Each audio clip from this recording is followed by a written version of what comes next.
one. He's got 3 of those. He's got 3 copies of Last Breath. That's the new hotness. 4 Jaces, 3 Elspeths. That's a lot of those. Yep. That card is good though. He's got Elixir of Immortality as well. The Andrew Cuneo special. No creatures. If you're looking for Aetherling, you're not going to find that here. And of course, he's blue-white. He's not Esper, so you're not going to find Blood Baron either. And then he's got just a bunch of lands, and among them there are a couple Scry lands, 2 Temple Deceit and 2 Temple of Silences.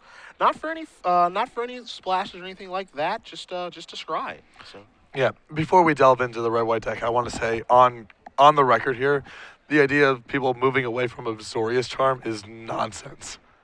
People cutting that from their deck you're a is hater. total nonsense. Yeah, I'm not a fan of that either. Anyhow, on the other side of the table, Robb Miknus playing Red White Devotion. He has your setup cards in 4 Burning Tremissary, 4 Ash Zealot, 4 Frostburn Weird, and 4 Boros Reckoner. Those are reasonably powerful cards that are there to also set up the devotion count. And then you have your payoff cards, which are Fanatic of Mogus, Storm Breath Dragon, 2 copies of Perforos, 3 Mizium Mortars, 3 Chain of the Rock, 2 Hammer Perforos, and 1 Chandra Pyromaster. So I mean, the red-white devotion decks again, they play like combo decks. But they do have a hard time against a card like Supreme Verdict. I think Joe is a pretty heavy favorite in this matchup. There is nothing that Robb can do, even his most powerful payouts, that Joe cannot simply undo with counter spells, removal, and sweepers, which Joe's deck is basically nothing but. So I think Joe's draw has to fail in some way, missing land drops or missing some part of his defenses, for Robb to really have an opening. Because otherwise, Robb's deck is just, a pretty inefficient red beatdown deck. Yeah. He also, in game 1, has a fair amount of spot removal, 5 cards in his deck, or 6 cards rather, that are essentially dead. Looks like Joe's going to take a mulligan here, so he's going to start the game at least down 1 card. We'll see how many more. Yeah, but I'm in agreement with you on this one, where I think it is kind of an uphill battle. Now, of course, Joe takes a couple mulligans here, or doesn't have the necessary tools, doesn't find a Supreme Verdict in time. Then I think Robb could steal this one, but I think Robb is the underdog, especially when he is on the draw. There are a couple powerful tools that Robb has. He can have an unchecked Chandra or an unchecked Hammer Perforos can give him a lot of staying power, even if Joe starts doing some of his powerful stuff. But Robb's base of creatures is not very efficient against Joe, with the exception of Fanatic of Mogus, which also gives him some range. So let's see if Joe's able to find a better 6th. I've heard that you mulligan a lot when you have white bordered lands.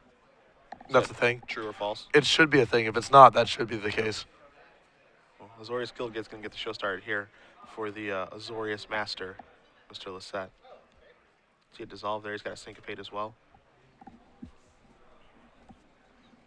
There's a Hallowed Fountain past the turn back, so no interest in keeping Syncopate mana open. There's a Frostburn Weird there from Miknus past the turn back. See the set draws a Jace. He's got an Island past the turn back here. So some quick back and forth. Nykthos off the top there for Robb, one of the more important cards in his deck, arguably the most important. Yep. I would argue the most important. It's how the deck goes from 0 to 60. Another weird.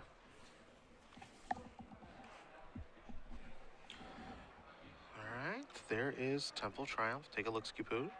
Keep it on top, pass the turn back. Lossett, kind of interesting that he has no interest in countering any of these cards, either Syncopate or anything like that. I think that he has Supreme Verdict in hand and does not have a 4th land. Yikes. So he's happy to let this stuff resolve for the time being.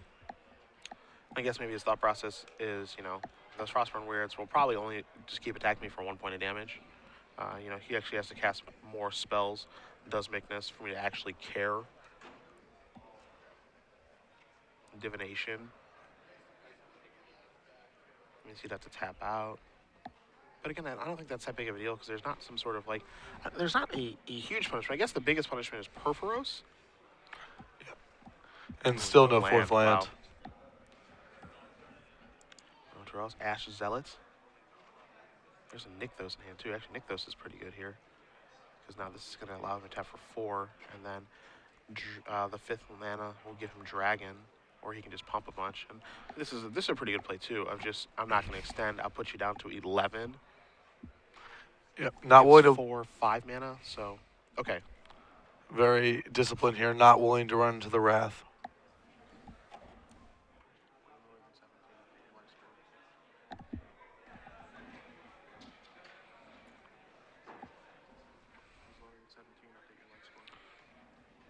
We see a last breath here from Joe.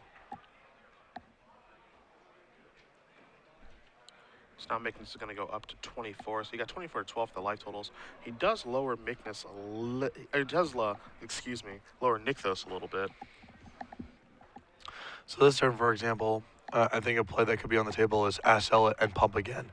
Yeah. He wants to leave the Stormbreath Dragon back post Wrath as his leftover threat. So things that he can do to advance his board and keep the pressure on, and you're going to see exactly this, while still holding onto the dragon is a really powerful line for him.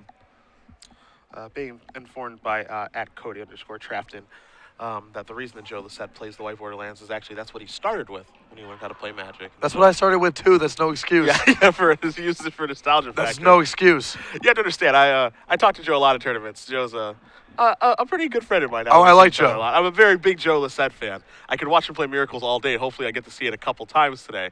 Tells me I'm not going to give him a hard time. All right. About the white border nastiness. So Joe missing a land drop and discarding. So again, Robb's going to try to figure out some way to, pressure Joe, threaten lethal, without using a dragon. He also might be willing to cast a dragon because he has a second one as backup here. No, which is I think acceptable. You can also do this and play around Syncopate too, which is pretty nice.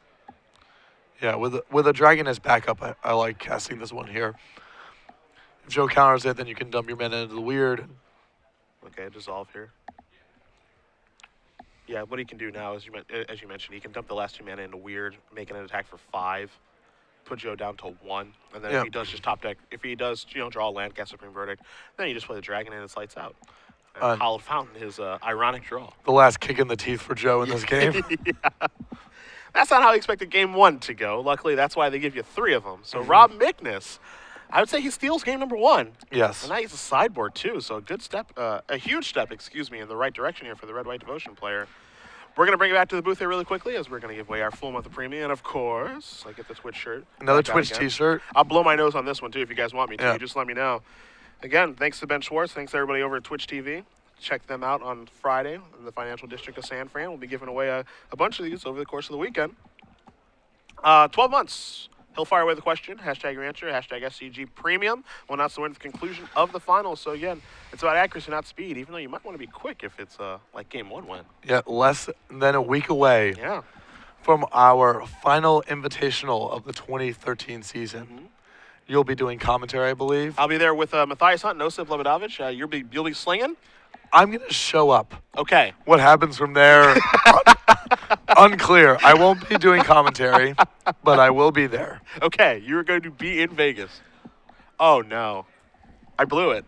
Did I actually just blow this? Okay, so I blew it. The question was going to be... It was going to be, where is the invitational? I am so bad at this. Wow. I apologize. I actually apologize for this. Wow. What do we do now? That's a great question. What do we do now? I don't know. All right, for a full year of premium, what state is Las Vegas in? Hashtag your answer, tweet your answer, hashtag at SCG Live and hashtag SCG Premium. What state is the city of Las Vegas where our invitational next weekend is being held? Name that state. Yep. By the way, I actually just informed I will not be working the invitation now as I don't have a job after this weekend. Oh, that was awesome. Yeah, thank you very much. That was really, really good. Hashtag your answer SCG Premium. If anyone gets this wrong, they should be embarrassed. We are going to move back to the match. Our European viewers might... No. Google it then. They need to do a little, I'm saying they have to do a little research. All right. We'll move back to our finals match. That was a doozy. Yeah, that was a real doozy. That's good. Lossett is going to be on the play here. Take a look at his sideboard first. He's got 3 Celestial Flare, Last Breath, a Negate, 2 Pithy Needle, a Sundering Growth. Of course, the tweets are coming in now. An Aetherly, a Negate, 4 Gate Save, and a Jace Memory Adept. I like a Last Breath. I like Celestial Flares, obviously because of Dragon. negate spells to counter? Well, Assemble Legion and Boros Charm in the sideboard. Hammer, Porphyros, and Chandra, not a lot. Not a Okay. lot is the short answer. Needle, not great. Sundering Growth, not great. Aetherling, I don't think he needs that to win. I think he can just get the job done with Elspeths. Um, okay, so yeah, I mean, not a ton. No, not a ton. Yeah. Robb actually has a lot of action for this matchup. His hands are kind of tied. He has to some extent because he has 6 close to dead removal spells. Those are easily going to be swapped out for 4 copies of Boros Charm and 2 copies of Assemble Legion. Beyond that, he can have Wear Tear for Detention Sphere, but since there's not really a lot of Pithy Needle stuff going on, I would be surprised if he brought it in just to be removing enchantments. 3 Anger the Gods and 3 War Leaders Helix. The Helix, only, unless he's converting into some weird burn plan, I don't think he's going to touch. Chain of the Rocks, he's already cutting. So I think his sideboarding is probably just as simple as the 4 Boros Charms and 2 Assemble Legions for the 6 removal spells. Okay. You know, one thing that's nice is when you blow it like I just did a moment ago. If you're ever wondering if people are watching at home and see you blow it, then your phone starts vibrating. The answer is yes. Yeah. Yes. You very rarely get to feel as close to the process as when you mess up. Oh yeah. Because then that's when all the feedback rolls That's in. right. I hope nobody's watching. And then it turns out that everyone is watching. There is a bevy of people. You are my mistake. You are being made fun of. That's fine. Not the first time. Won't be the last. Yeah. That's how it goes. You'll be firing away at me at breakfast today. Yeah. So that's fine. That's perfectly fine. I'm sure I'm going to have some really nice voice cracks Yeah. on the air today. I'm going to be really good. Yep. All right, so both players are going to lay out their opening hands here. Again, Joe Lossett, mulligan game 1, got crushed pretty bad. Did not ever find the 4th land drop. So let's see exactly if he's able to keep an opening 7. And again, what we feel like is a pretty good matchup for him. So we are good to go as a Scryland is in play. And, again, we said as long as Joe's draw doesn't fail, he should be fine. That first game definitely was a failure. Yeah, his draw just really did not work out at all. He's got an Elspeth in his hand. He just wants lands, honestly. Yep. That's all he really wants. He just wants to play a land and do some stuff every turn. His Assault's going to come into play. Attack for 2, put Lossett down to 18. Joe now with mana, it looks like he has at least 1 Dissolve in his hand, and this is a much better setup for him than what happened in the last game. You know what's fun is with these Scrylands in Joe's deck, because he has Temple of Silence and Temple of Deceit, they tap for black mana. Obviously, we know he's blue-white control. I wonder how many people sideboarded Mizium Warders against him yesterday. Oh yeah, I'm to sure. try to beat Blood Baron. When we caught the tail end of a match of his on camera, I assumed he was Esper. Sure. I was like, what's going on with these Mutavaults in this Esper deck? Joe's getting kind of greedy here, Yeah. Yeah, I wonder how many times that ended up happening yesterday, this small edge. I mean, there's a cost because you're playing a couple more coming to play tap lands where blue-white part of the appeal is that you don't have those. His Detention Sphere is going to 2 for one of these Ass Zealots, and Joe's going to play in his Warrior Skill Gate and pass. But it'd be a fun question to ask him. His Chandra Pyromancer gets rolled off the top. Hello, ladies. Now, this is, since the ultimate in Robb's deck, in game 1 doesn't do anything in this matchup, but after board, he has the ability to flip over Boros Charm, which is 12 damage. That's true. That's true. Game 1, he only has Mortars to flip over, so the ultimate's actually not threatening at all for Joe, but in the post-board games, it definitely matters. This card, at some point, It's really fun also. it will dominate Standard at some point. It's too good not to. Maybe block him. Nope, that can't dominate block construct to take that back. I'm 14. It has to dominate something. Attention Sphere says, get out of here. That's got to go. It's too powerful. It is to just quite leave good. it play. It is quite good. And Robb's hand has a lot of reach in it. He's got a Fanatic of Mogus and a Boros Charm. Is that card better or worse than Koth? Chandra. I think it is harder to build around, but probably more powerful. Okay. Koth you can just have in a random red beatdown deck, and it's just fine as a 4/4 haster. At worst. You see Frostborn Weird shows up to the table here, and Robb's going to pass the turn back. Does have access to Boros Charm. I was kind of on my hiatus when Koth was a thing, but I remember just thinking that card was going to be absolutely bonkers. Don't know if I've ever really fulfilled its destiny. That's my 1 standard open win. All right. All right. You ever ultimate that card a lot, or people just concede before it happens? Edgar Flores actually played for like 7 turns, like feebly fending off like lethal over and over again. Okay. Yeah. So one person conceded, and then Edgar Flores played like the entire game basically with it in play. Celestial Flare going to take care of that Frostburn Weird, a non-targeted way. I mean, the interesting here is that Flare and Last Breath, they trump Boros Charm. That's actually pretty nice. This Fnatic is going to come down for a 1-point shot if Lossett lets this resolve. I think that if I was in Robb's seat, I would have probably just passed the turn and try to set up Boros Charm. Like, Joe's played a dual land on tap. He's representing that he has access to counter spells. So I think you need to try to overload his mana in one turn. You can't just be playing into his leftover mana. Losette's going to slam down an Elspeth here. So he's tapped out, shields are down, and you do see that Robb does have a Stormbreath Dragon in his hand. So the interesting thing now is where's Stormbreath Dragon going to go? They're going to go towards Elspeth, or is he just going to try to hit him for 4, put him to 7, and put him in double Boros Charm range? I think with Boros Charm in hand, you have to be going after Joe. And he's going to go after Elspeth. He disagrees. Now the interesting thing, he drew another dragon, so that's actually really surprising that he did not go after the dragon. But I mean, the thought process here is that dragon hits Elspeth once, then Elspeth can only tick up, and it can't kill the dragon with the minus ability. So I understand the rationale. Or he's planning on winning with the ultimate. Sure, that's also a thing that could happen here. Looks like Jace. Yep, Jace shows up.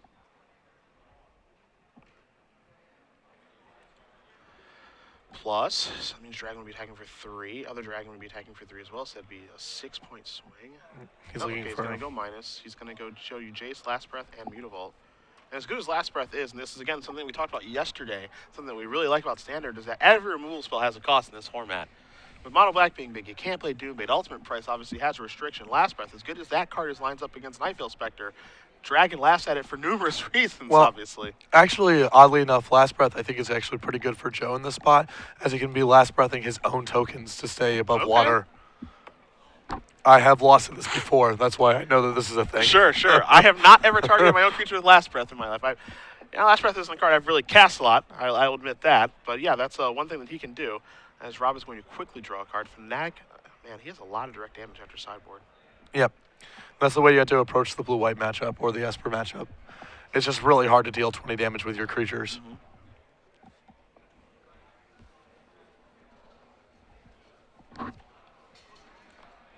So Robb is organizing things here. Does he want to cast a dragon? Does he want to cast a Fnatic, which would be a 3-point hit? Because Fnatic will get probably worse as the game goes. He's got a Nykthos in his hand, but Nykthos isn't going to generate any mana at this point. Does he want to try to play around a counter spell from Joe? Does he want to attack Planeswalkers? He's got some real decisions to make here. You can see he's a little bit unsure of himself. So he has... So I like what he's going to do here. So he's going to play that other Nykthos and then play Fnatic for 3. I want to see where he's going to redirect Fnatic. I think he's going to go at, if this resolves, Joe goes to 8, the Stormbreath Dragon hit, knocks him to 4, and then Boros Charm is lethal. Okay. So Robb, where are we targeting? Now he does know that Joe has access to Last Breath, so it's not actually lethal just yet, which may be incentive for him to go after the Planeswalkers this turn. So long as he, of course, knows that interaction. Yes. Yeah. It's kind of counterintuitive, I would suppose, for you to Last Breath your own creature.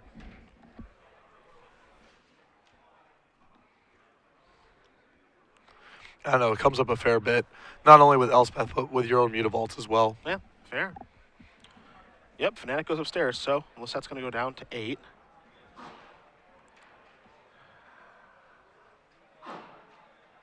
I think you just go towards Joe with the dagger on. No attack. Wow. Is he trying to play around Celestial Flare? Huh. He can wait to attack next turn, I suppose. Yeah, with Fnatic and Dragon. And like another dragon that he can play as well. Sure. He can fire a Boros Charm in a turn, right, and then do this. Okay. A conservative approach, but I think it could honestly be the correct one. This does. No, I guess this doesn't really mess him up with Supreme Verdict either because he has Boros Charm. Yep. He does have some luxury to play conservatively here. It's just a little rough that Joe has 2 copies of Last Breath, so he can fend off. Yeah, Joe can get very creative here. Yeah. So Jace is going to get cashed in. Let's see what the top three are going to be. A Plains, an Essence Scatter, and an Azorius Gilgate. Essence Scatter, obviously the better of the Yep. three cards. So 2 lands are going to go to the bottom.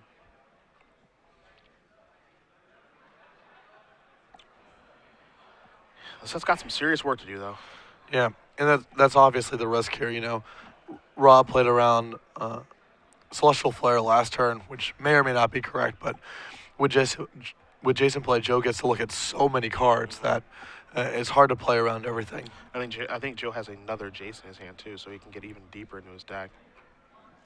And this gets really interesting to me as well because, like, with Jace in play, do you want to go up or down with this Jace? And you see he's turned his die to 5. So it looks like he wants to go up. He's going to start at 4, so he may be a little bit unsure of himself. I think that I like plussing this turn because Joe's mana, when he plays his land, is all accounted for. He has both Essence Scatter and 2 Last Breaths, so it's not like he needs to dig for action this turn. He can wait one more turn. Yep. So he's going to take it up. He's going to play an island. I like attacking with the soldiers here, too. Like, just to get in damage, because you'll be able to get in 4 this way. Like, yeah, you're going to lose 2 of those guys, so, you know, I think it's whatever, but you're chipping down incrementally, but he's not going to make an attack here. You could also just Last Breath one of the ones that get blocked, too. Mm-hmm. But does he want to reveal that trick yet? I know Boros Charm gets cast. Rob takes a draw to Mountain. Nykthos will generate 4 mana. So now that's actually a pretty important land draw because now he can go play the Mountain, activate Nykthos, get 4 mana, 5th mana, use the Mountain, leave up the Temple and the Sacred Foundry to still have access to Boros Charm. So the drawing a land there, well, not perfect, wasn't bad. So now he's going to say attack you for 8. Trigger. And also, there's the Monstrosity activation as well. Yeah. Which I actually just completely forgot about. Well, he doesn't actually have Monstrosity this turn, right? He only has 3 Devotion, so Nykthos is net. Oh, he has 3 Devotion. Okay. Yeah, so I counted it as 4. That's my fault. So that's 3, 4, 5, 6. Yeah, yeah, okay, it's just it's a basic mountain at this point. Yep. I take it all back. And Rob feels like he hasn't taken a decisive path in this game. It feels like his plan from turn to turn is kind of just swapping around. So the creatures are going to block. The Fanatic damage gets through. Joe is going to Last Breath one of his tokens, which we thought this might happen. So he's going to go up to 9. And because of Essence Scatter, Rob couldn't afford to cast the Dragon. So all of a sudden, this game is getting. It seems like this game's getting away from him. Well, that's the risk of playing around, trying to play around everything against blue-white, is they just get to look at so many cards from turn to turn that, you know, they can eventually, whatever you are trying to play around, they are eventually going to find it or something worse for you. Being informed right now that apparently Drew Levin has missed his train to get here on time. Kids. Lame. Kids these days. Yeah, I know. So it looks like he might have to be an 0-1 start, which, to be fair, that's kind of a good thing to be doing nowadays. Yep. You know, Sam Black started started with a loss in Albuquerque, top-8'd. Christian Calcano got to Grand Prix Dallas this weekend in round 6, right before that round started, and made day 2. Yes. So he started with 3 buys, went lose, and then won all of his matches to make day 2. So, Drew, you're fine. Yeah. Probably a heavy favorite to win. Right. Actually. Congratulations to Drew Levin, our legacy Open champ. We will actually not be coming back for coverage. Joe going to fire Bermuda Vault and get in with a bunch of soldiers here. As I think he realizes here that it's pretty important to get this game over with. Now, again, I'm kind of interested to see what he's going to do with this Elspeth, because Elspeth's at 3 right now. The minus ability, of course, is 3 to kill that dragon, and then he's got an Essence Scatter of the other dragon. However, Boros Charm actually would save the dragon. Yes. And again, the players have access to each other's deck lists, so they know what cards exist on each side, and so Joe knows that Rob has access to that sort of effect. I really like plussing here, trying to get Rob to lethal. That Last Breath and Essence Scatter in Joe's hand gives him so much insurance against the things that Rob could potentially do here that I like just trying to apply lethal.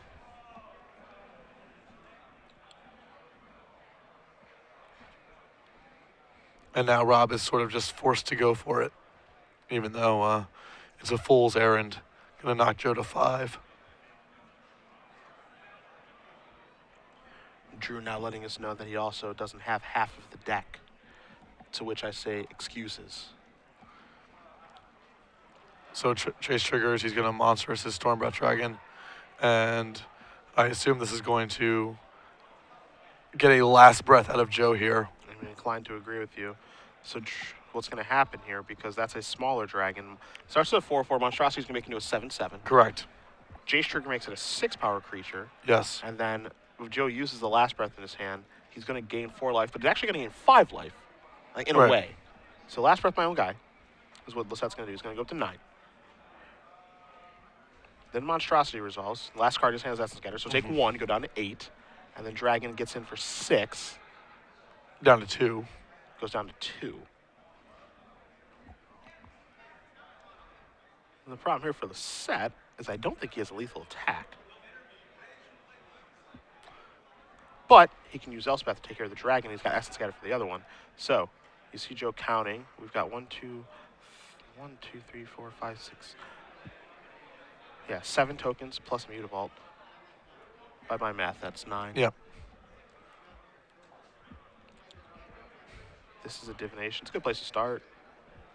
Check out the action. Yeah. I'm interested to see how he's going to use Jace this turn. I don't think there's really any value in ticking up at this point. It is only Ash Sellet Okay. where it makes a difference. Okay. Just drew another Elspeth. Doesn't really have much effect on the game. Needs to keep Essence Scatter up. So I think what he does is he just attacks.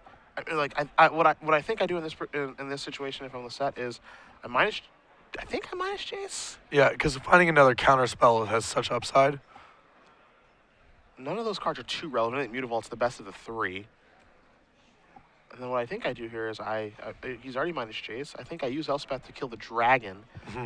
Maybe fire my Mutavault or attack. Maybe don't. Actually, I think I leave my Mutavault back. Just because of Ash Sellet. Yep. And then I have Essence Scatter covered for a dragon out. Fanatic's not going to kill me in this spot. And you're basically just trying to close all the windows of what he can do to win. Miknus does have access to Boros Charms and War Leader's Helix. Yeah, if you brought in Helix, which is unlikely, I think. Yeah, but just direct sources of damage. How's he going to attack here? We've seen Joe play Miracles like a million times, so we know that he's a pretty conservative attacker. Yeah. He doesn't... I would be very surprised to see him activate Mutavault, attack all of his creatures, put Robb to 1, and then would die from like a Ash Sellet. Right. That would be very surprising, right? Yeah, in spots like this, Joe definitely takes his time to go through the permutations and outs his opponent has and try to apply maximum pressure without exposing himself randomly to something he doesn't need to. Yeah. It's got to be frustrating for him that he's a point short. Yeah. I think That's what happens when you last breath your own guys over and over again. Yeah, that's true. All right, so now he goes down to 1. Elspeth, take down. Dragon gone. 1 creature back on defense. He kept it Attention Spheres, so keep that in mind. As the Mutavault he could have taken. Draw a card. Who is it? Dragon. Counter it. All right, and that's it. Okay, so Essence Scatter's going to get the job done, and we're going to go to a third and final one here between Lossett and Miknus. Blue-White Control, Red-White Devotion. And I really like the structure of Robb's deck in this matchup gets so much better in the post-board games. Getting to cut the removal for, additional burn spells and potentially assemble a Legion as well. Although Assemble is, actually, I don't think especially good. I don't think it's great either. It's possible I would actually rather have War Leader's Helix the way these games play out. I don't think that War Leader's Helix is great here. I mean, we're looking at a 4-mana, 4-damage spell, right? That's not efficient at all, but I think it's part of a game plan of just I have to have strange ways to deal damage. Like, direct damage is actually good in this matchup. Yep. It's really hard to beat the blue-white deck by dealing 20 damage inside of combat, especially against Joe's list, which is playing so many Elspeths. The odds that Joe just has Elspeth on 6 is very high. A lot of blue-white control lists, they have 1, maybe. Yep. So, you're not playing against it every game. Against Joe's list, you're going to be playing against it very frequently. Yep. And so That makes attacking even harder than it is against blue-white in general. So converting into something of a burn deck, I think, is a much better strategy. I think that's true. I mean, again, I don't think that Elspeth is a card that you really want to be rocking. Or excuse me, I don't think that Warriors Helix is a card that you really are proud to bring in this matchup. But I think, again, it's more important that it's contributing to a game plan and that you have an overall strategy to try to win the game. And I think that that card can actually contribute to the strategy of just, dink and dunk a little bit with some creatures here, like Frostborn Weird and stuff like that, like we saw in Game 1 and Assault having haste. So it acts like basically like a shock that can turn into dealing 4 damage. And, if you top deck Warriors Helix and Boros Charms and things of that nature, you can close out a game. Yeah, especially, Joe, eventually to pull ahead in the game, whether it's Jace or Elspeth or what have you, needs to commit mana on his own turn. He can't really sit behind a wall of counter spells for forever, so you're going to have your spots to land burn spells. If you guys are just joining us, Cedric Phillips, Patrick Sullivan. Star City Games Open Series here in Oakland, not Vegas. Oaktown. Yeah, we are in Oaktown, the Golden State. At SCG Live, hashtag SCGOAK. Tell us about all that you guys are doing on this Sunday. Football, magical cards. It's a nice Sunday here in December. Go Giants. No, they'll go all right. Our third and final game of the Standard Open. Robb Miknus playing Red White Devotion will be on the play.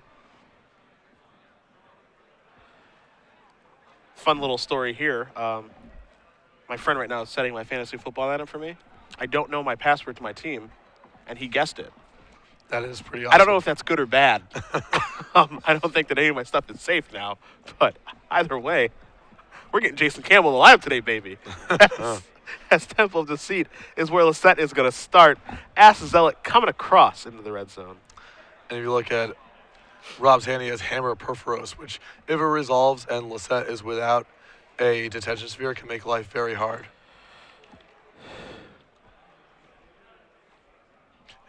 Ash Zealot in again. And this is exactly like, now Ash Zealot just acts as double shock, which is, I think, is like the best you can get from that card. Like, if you get more than 2 with that card, I think you're thrilled. As here's a Hammer of Perforos. And that's going to get a counter spell, right? Syncopate? Yep. But I think Ash Zealot has already done its job, and more than that. Yes. And the more that you're backing it up with Burn, the more the points he's getting in now matters. At Sheerox, my password is not Goblins123. There's a 4 at the end. Have a little class. The Temple of Silence is going to come into play here.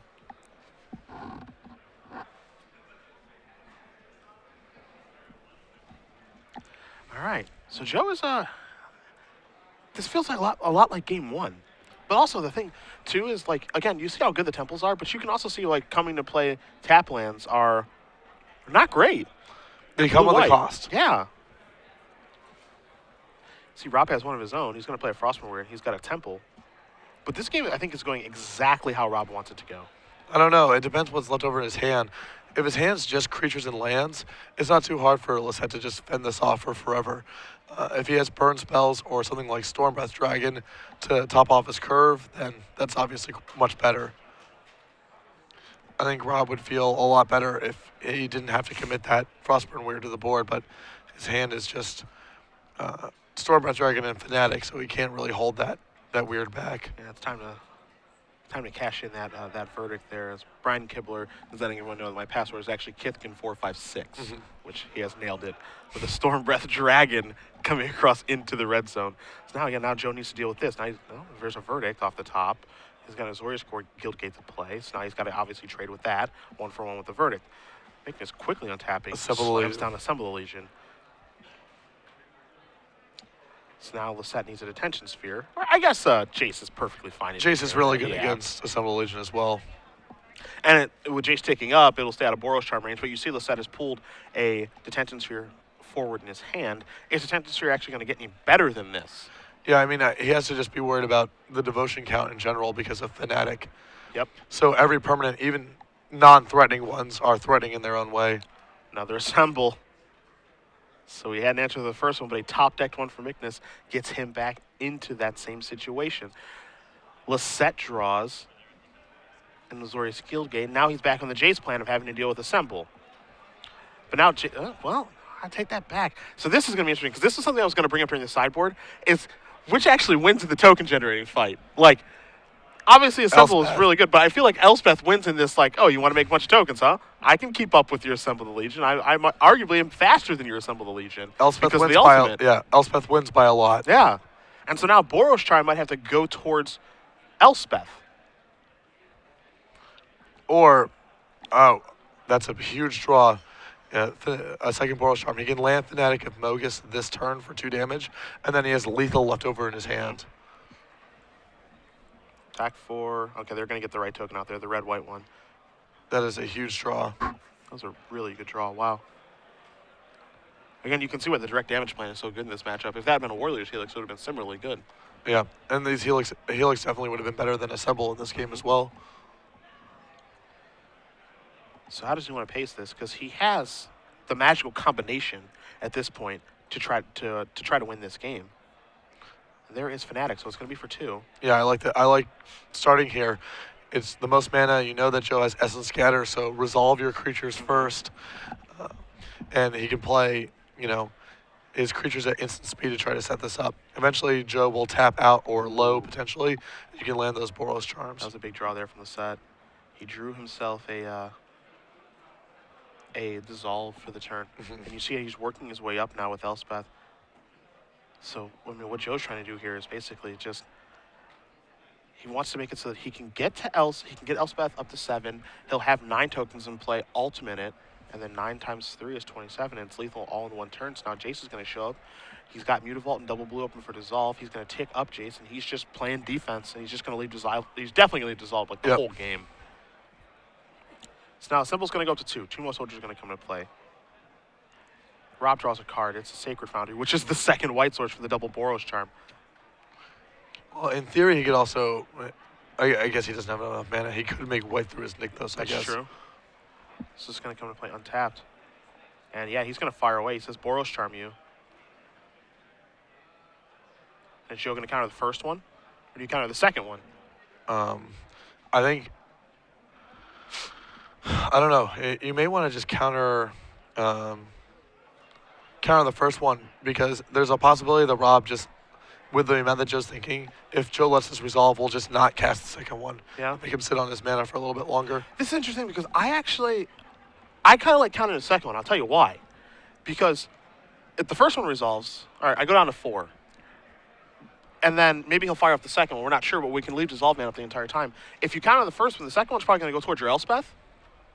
There's a chance of that. And I would rather my Elspeth plan still stay intact of up to 7, kill you. But I guess if that happens, then you're just at 8. And your Elspeth doesn't die, so maybe that's better for you. Yeah, I think if it's close, all other things being equal, it's really valuable for Joe right now to scry. So just cast the card when you know you have an opportunity to cast it. Okay. If that was canceled in his hand, maybe what you're saying is true. Okay. But I think the upside of ensuring that you scry right now is too high. That was a detention sphere off the top there for Lossett. One thing also to keep in mind on Robb's end is Robb kind of gave away that he has double Boros Charm in his hand because he slams down Sacred Foundry untapped and then casts the Boros Charm.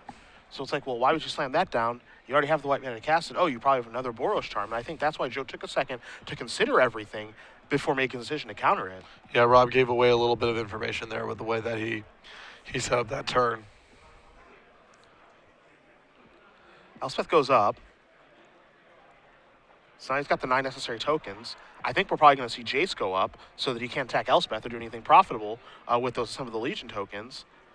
And Lossett has a detention sphere in his hand. He's also got, I believe, a Div and a Hallowed Fountain.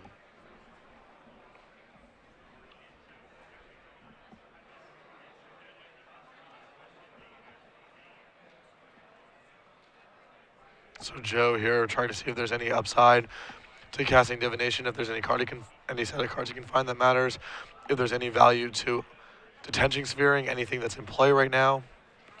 I think that no is the answer. I'm not positive, but I think that no is the answer. For example, Divination could find an untapped land and a counter spell, potentially. You can have Detention Sphere take away a little bit of his devotion count if there's some mixture of cards you're worried about, but both of these plays are kind of on the margins. Nothing that Robb has in play is terribly threatening, nor is it likely that Divination finds something that matters. That said, you have to use your mana on doing something because the game's going to be over in a turn. 2. Found an untapped land and another land. Yeah. So just only relevant card is going to right now is Attention Sphere. right. Jace goes up, as we thought it would. Lossett can bluff some things here. One of the things that he cannot bluff in the situation, however, is Celestial Flare. But I don't think there's anything that kills him in this situation that involves attacking. So, Assemble the Legion token is going to come in. Robb draws a Mountain. And now he's priced into Boros Charming that Elspeth or he dies. Yep. In the sleeper. Yep. Not the first time we've cut into a Joe Lossett match with Elspeth Jason. You see Robb is reorganizing mana so that he can cast Boros Charm, and it's got to go towards the Planeswalker. He doesn't have a choice. And so now what he can attempt to do, Robb, is he can attempt to win the token race with Assemble, since it's going to keep ticking up, and now it's getting in a range where it's actually creating, I believe, more tokens than what Joe can make. But the problem here is that the Attention Sphere blows that entire strategy up. As does Jace. Yeah. Jace is another reason why I'm dubious of bringing in Assemble the Legion. Sure. A lot of ways to invalidate it. Yeah. Elspeth is great against it. Jace is insane. Detention Sphere is insane.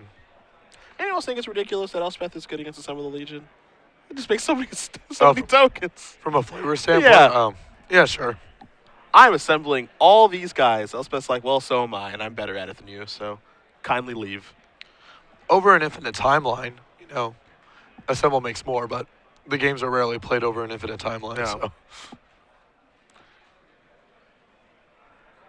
So Joe uses the Detention Sphere. He's going to take care of Assemble the Legion. He hasn't used his Planeswalkers yet.